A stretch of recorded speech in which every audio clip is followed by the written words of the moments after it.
Let's get your training right for the fall season, the indoor season and the outdoor season.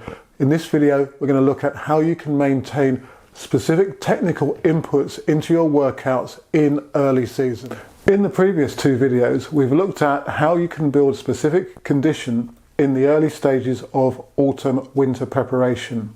And you'll have seen some specific movements that we do on a repeated, repetitive basis in order to develop the specific condition that I believe will better transfer into the more specific condition and technical training.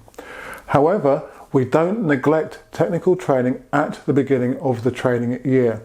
And on screen now, you're seeing some specific takeoff drills that we've started to include into our workouts. In previous weeks, we'll have done lots of takeoff work, walking through the takeoff action, using the free leg to swing up and out for the takeoff. So we're patterning the movements.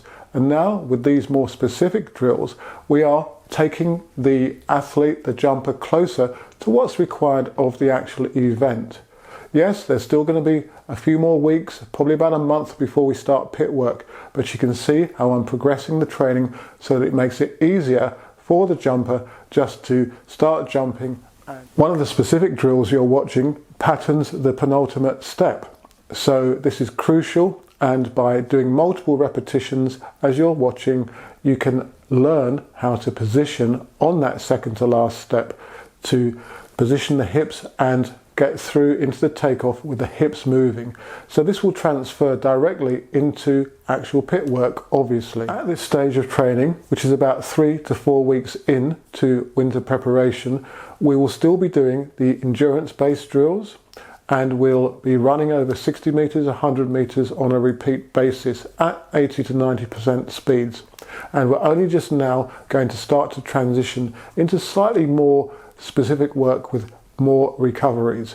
We've also started to do plyometrics, or more specific plyometrics, such as drop jumps. So after a couple of weeks of training, the athletes will have got accustomed to the impacts involved through the multiple drills that we're doing, and should be okay in terms of being able to withstand the forces in the drop jumps, for example. As you'll know, and as I've been saying in these videos in this series, I use a jigsaw puzzle approach to drills and my training approach. So I put all the pieces of the jigsaw puzzle, that's the drills, the elements required of the events, the conditioning requirements, the energy system requirements, etc., into a framework where I manipulate the pieces to hopefully produce optimum performance when it matters. We're breaking it down and then putting it all back together concurrently, I must say, and not in a linear fashion so much. So as you've been seeing, hopefully you'll be able to get a grasp on how the training system works and how the elements all fit together. The training approach that I use should minimize injuries, in that the athlete is always being forced to perform movements that put quite a bit of stress on the body.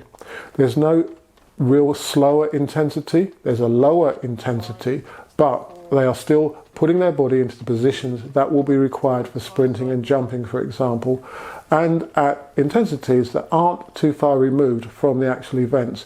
So this should mean that their soft tissue, muscles, ligaments and tendons will be better prepared to withstand the forces as they increase across the training year. If you'd like to find out more about the training process that I use in detail and how I specifically plan training cycles, and look at the loadings and volumes, for example, for weight training sessions, and how I select the various exercises, then why not consider becoming a channel member? I post an exclusive video every month on topics such as that, and we're now up to video number 12. Well, I hope this third video in the training year preparation series has given you some ideas on how you can structure your training and what you can include. If you've got any specific comments and questions on the content or from my other videos, then do leave them in the section below or through my other social media. And good luck with your training, and if you've still got competitions, with those, of course. If you're interested in the extremely accurate and portable free lap timing system, then do get in contact with me.